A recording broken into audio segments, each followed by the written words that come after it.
Hello and welcome back to this I-24 News Evening Edition. I'm Lucy Arish and this is One on One. Joining me tonight is animal liberation activist Gary Yourofsky, who has made a name for himself by becoming something of a controversial figure in the animal rights arena.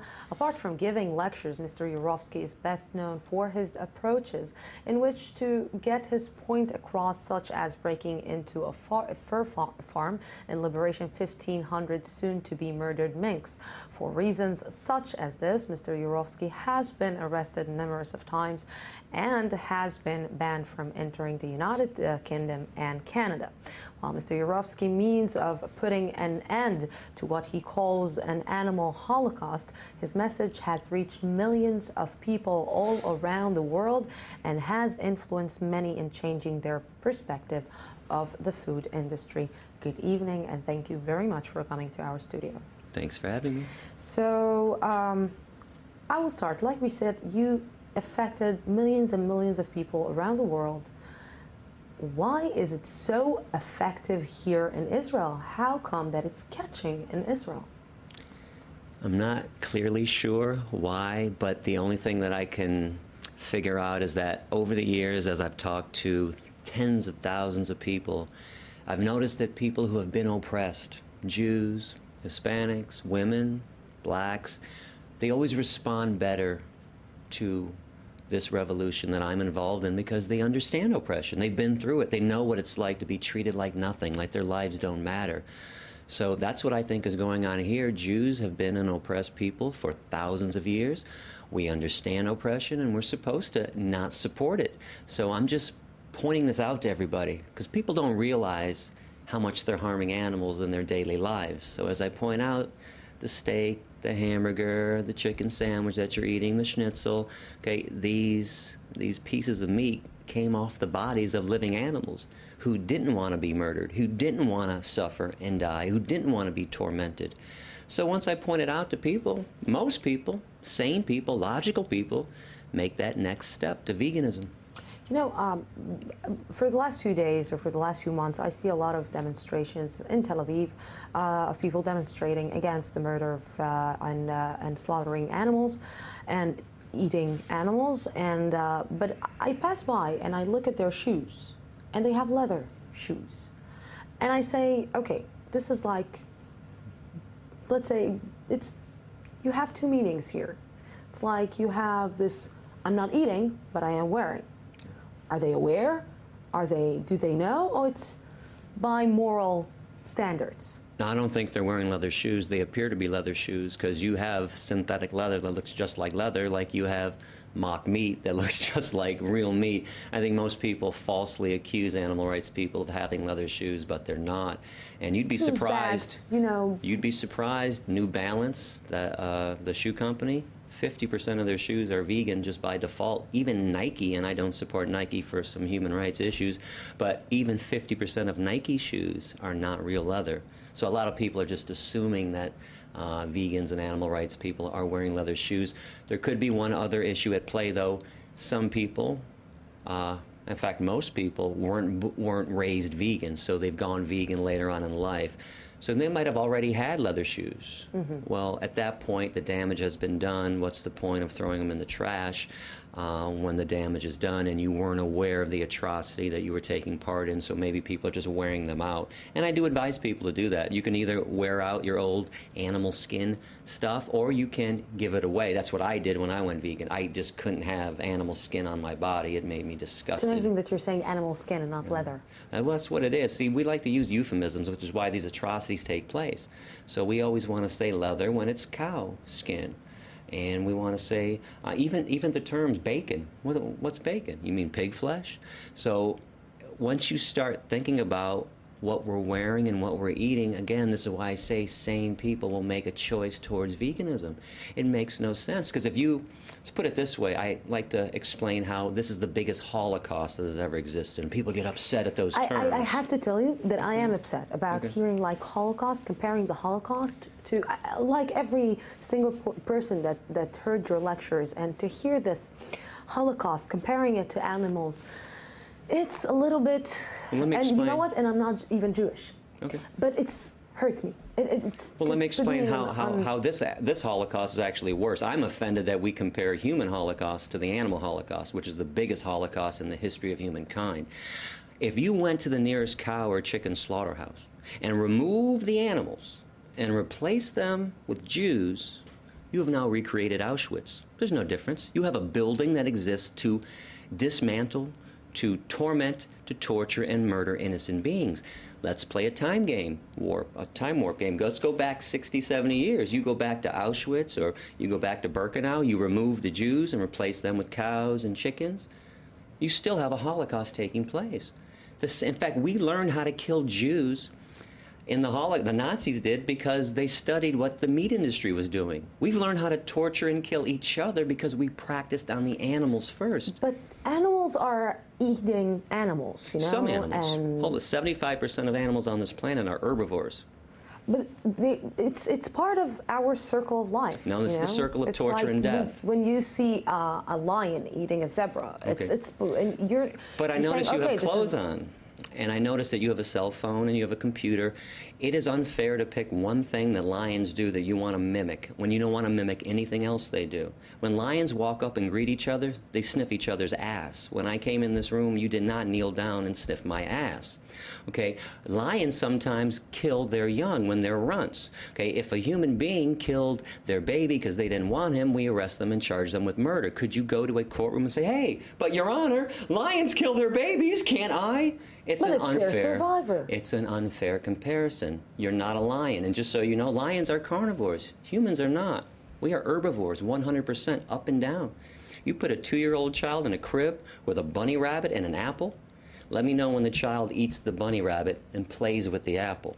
We are purely herbivorous. We have no carnivorous or omnivorous instincts whatsoever. And physiologically, if your jaw moves from side to side in a grinding motion and you chew, you're 100% herbivore. If you were a meat eater like a lion, your jaw would only go like this, up and down, rip and swallow. If you sweat through your pores to cool yourself, you're herbivore. What is your main purpose? Because most of the world won't become vegan. It depends on which day you ask me. The world, injustice can't live forever. The world will become vegan one day. Do you really believe that? Just like every woman on this planet will one day have their equality with men. Just like one day all oppression will fall by the wayside. Injustice doesn't live forever. And it seems insurmountable, don't get me wrong. I mean, I'm in the trenches, believe me. It looks like and seems like it can't happen. But remember, it took 400 years to convince white people in America not to own black people. You can see why this is taking so long. We can't even treat each other with kindness, let alone treat the chickens and the pigs and the turkeys and the insects of the world with kindness.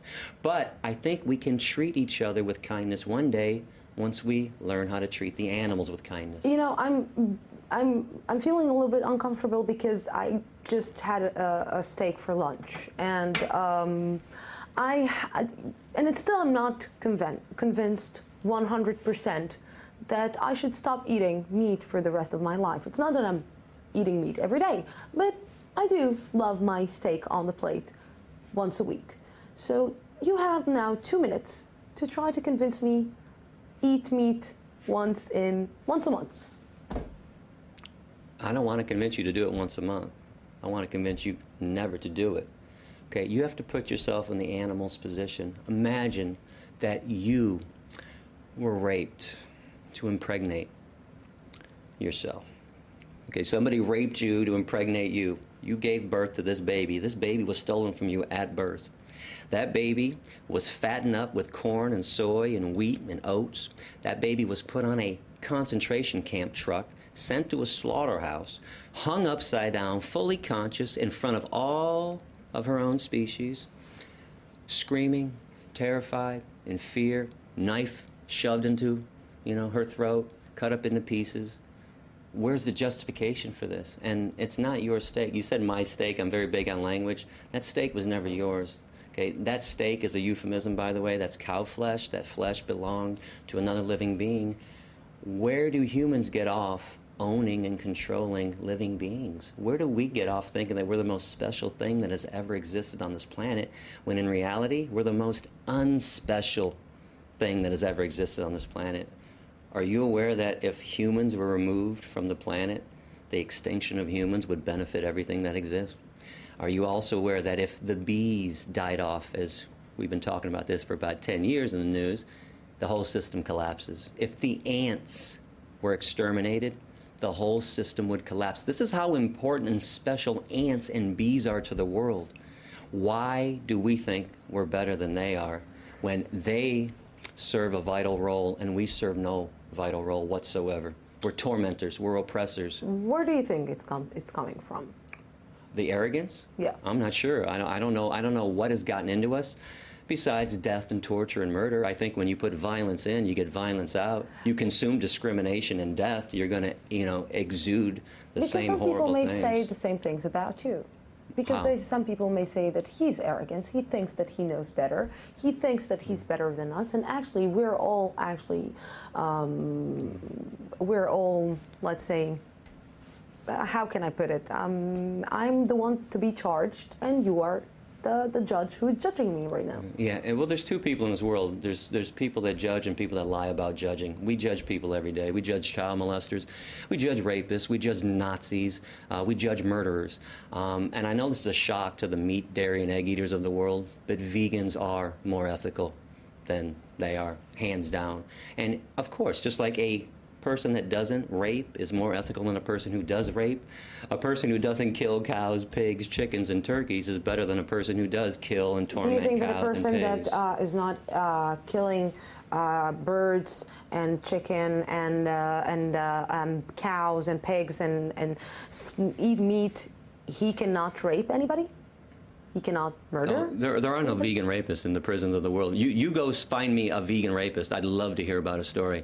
I'll show you prisons around the world full of meat, dairy, and egg-eating rapists and child molesters and murderers and people that rob and steal. In fact, I'll even take it a step further when we talk about health. Go find me a hospital with a bunch of sick vegans in it. I'll show you hospitals full of people with heart disease, cancers, diabetes, osteoporosis, kidney problems, etc., all stemming from animal protein, the main cause of every major disease on this planet, and in addition to all the fat from all the animal products and cholesterol and the saturated fat and Hitler trans. was a vegetarian. Hitler was not a vegetarian. That's a complete lie. A complete and utter lie from Goebbels, his propaganda minister. Hitler did have a lot of power, didn't he? If he had all this power that he had, why didn't he mandate veganism if he were a vegan or a vegetarian? Do you know that Himmler, the guy that constructed all the gas chambers, was a chicken? Maybe he wanted to slaughter Jews. This is why he had another idea, complete other idea. Two of his biographers, Albert Speer and Robert Payne, talked about Hitler's love for liver dumplings and pigeon, which is known as squab. His main chef, Dion Lucas, wrote a book in 1964, the Gourmet School Cooking Book, and she wrote his favorite recipes, which were all meat-based recipes. This is the power of propaganda, the power of Goebbels, still alive and well. Do you know why people think Hitler was veg? Goebbels wanted to make Hitler seem as peaceful as somebody else in the world at that time who was loved and adored. And his name was Mohandas Gandhi. And Gandhi was vegetarian. And Goebbels would say, wait, Hitler's just like Gandhi. He loves animals too, and he's peaceful to the animals, and he's a vegetarian.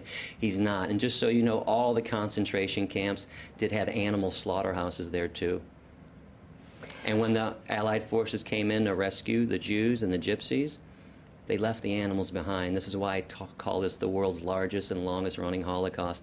The Animal Holocaust was happening long before the Jewish Holocaust, during the Jewish Holocaust, and it's still happening today. Every second, just so you know, of every minute, of every hour, of every day, female animals are raped to impregnate them.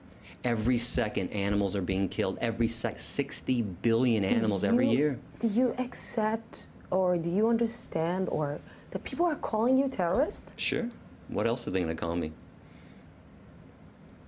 You couldn't sleep at night if they called me a compassionate human being, because I'm calling them out.